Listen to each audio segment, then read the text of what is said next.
Hi, I'm Richard Bonlock, the CEO of Cohesus, and I'm here today with Matt Meckes, co-founder and one of our directors, to talk about distributed teams. Hi Matt. Hey Rich. So Matt, tell us about how distributed teams work at Cohesus. Yeah, sure.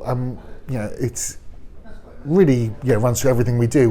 We set up the company 8 years ago now, and we had this dream of being one of these new breed of businesses that don't have an office, where everything is remote. Rich now would work from home.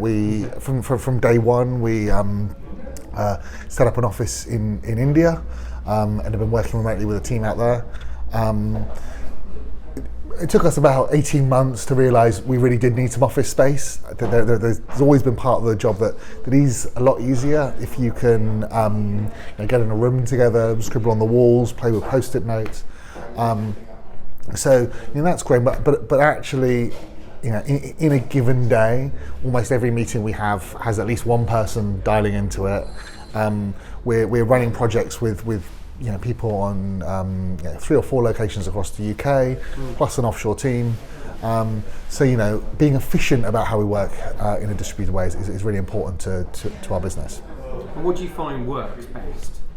I think it really depends on the type of work that you do. In the early days, 8 years ago, when there was this a lot of hype around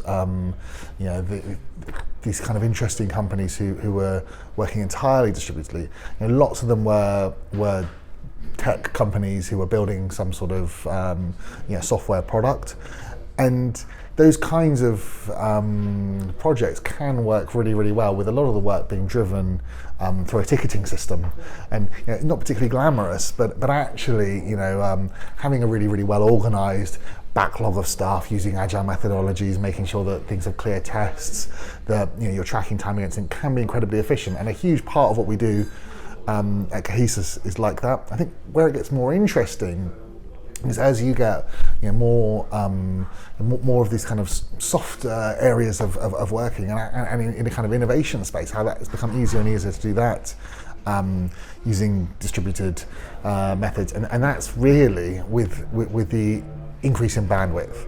Lots of people say people think that they want to have to be co-located, but actually they just want really high bandwidth communication, and I think that's been a real game changer for us, and a big part of that is video. Yeah.